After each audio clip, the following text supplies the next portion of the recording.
Assalamu alaikum class P 9th subject English A lecture number 106 and our topic is we will do a comprehension question answers of unit number 1 1 to 5 question answers we will do in this lecture number 106. Look at this now. This is you can sort of open at the page number 27 of your key book. The question answers which are given in exercise are here. Number 1 question is what type of the land Arabia is कि Arabia किस किस्म की सरजमीन है. Arabia is a land, अरब एक सरजमीन है of unparalleled charm, बेमिसाल दिलकशी वाली and beauty और ख़ूबसूरती वाली सरजमीन है. It has trackless desert, trackless mean बेनिशान डेजर्ट सहरा है. इसके बेनिशान सहरा हैं ऑफ सैंड ड्यून्स, रेत के टीलों पर मुश्तमिल. इन द डेजलिंग रेस जिस पे तेज़ शुआएँ पड़ती हैं ऑफ अ ट्रॉपिकल सन, ख़त इस्तवा के सूरज की जिस पे तेज़ शुआएँ पड़ती हैं. इट इज़ द लैंड, ये वो सरजमीन है वेयर द होली प्रॉफिट, जहाँ पे पाक पैगम्बर हज़रत मोहम्मद सल्लल्लाहु अलैहि वसल्लम बॉर्न पैदा हुए थे. इन द होली सिटी, पाक शहर ऑफ मक्का, मक्का के पाक शहर में. Why was the holy Quran sent in Arabic, कि होली कुरान को क्यों सेंट भेजा गया अरबी में. अरबिक लैंग्वेज, अरबी जो ज़ुबान है इज़ अ कॉम्प्रिहेंसिव, काबिल फ़हम एंड एक्सप्रेसिव और काबिल इजहार, यानी जिसमें इजहार खुल के इंसान कर सके, ये वो लैंग्वेज ज़ुबान है. It is one of the richest languages, ये सबसे ज़्यादा रिचेस्ट मीन भरपूर ज़ुबानों में से एक है ऑफ द वर्ल्ड, दुनिया की. एंड डेट इज़ वाई, यही वजह है कि क्यों कुरान पाक को भेजा गया, was sent in this language, कि कुरान पाक को क्यों इस ज़ुबान में भेजा गया. For which ability were the Arabs famous, ability है मीन काबिलियत. फॉर विच के किस काबिलियत की वजह से अरब जो थे वो फेमस थे, मशहूर थे.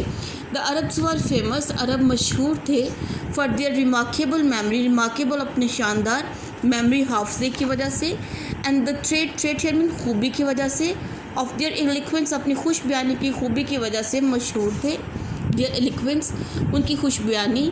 एंड मेमरी और हाफजे का इजहार फाउंड मिलता है, एक्सप्रेशन इजहार, उसका इजहार मिलता है इन देयर पोइट्री, उनकी शायरी से. और उनको खुश बयानी और हाफजे का इजहार किस चीज़ से मिलता है, उनकी पोइट्री के ज़रिए मिलता है, उनकी शायरी के ज़रिए मिलता है.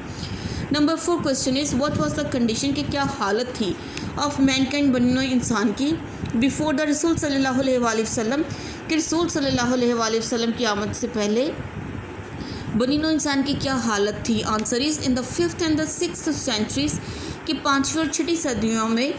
बिफोर द रसूल सल्लल्लाहु अलैहि वसल्लम से पहले the condition of Mankind was very bad, कि जो बनी नौ इंसान की हालत बहुत ही ख़राब थी. And it had started crumbling, crumbling यानी मीन रेज़ा रेज़ा होना, और ये रेज़ा रेज़ा होना शुरू हो चुकी थी. It was on the verge of chaos, verge of chaos, verge कहते हैं किनारे को, और क्योस किसे कहते हैं, डिस्ट्रक्शन को, तबाही को, और ये तबाही के दहाने पर खड़ी थी इंसानियत. And number 5, why did the रसूल सल्लल्लाहु अलैहि वसल्लम stay in the cave of Hira, कि रसूल सल्लल्लाहु अलैहि वसल्लम स्टे हियर में क्यों ठहरे, केव ऑफ हिरा, गारे हिरा में. And the answer is when हज़रत मोहम्मद सल्लल्लाहु अलैहि वसल्लम was 30 years of his age, जब हज़रत मोहम्मद सल्लल्लाहु अलैहि वसल्लम की उम्र 38 साल की हुई. ही यूज़ टू स्पेंड, वो गुजारा करते थे मोस्ट ऑफ हिज टाइम, अपना ज़्यादातर वक्त इन द केव ऑफ हिरा, गारे हिरा में. डिड ही स्पेंड, वहाँ वो गुजारते थे अपना टाइम इन सॉलिट्यूड, तन्हाई में. एंड मेडिटेशन में, और गौर व फिक्र और तन्हाई में वहाँ पे गारे हिरा में अपना टाइम जो थे वो गुजारते थे. You put a mark up to here. We will do question number 1 to 5 in this lecture and you people will learn it by heart.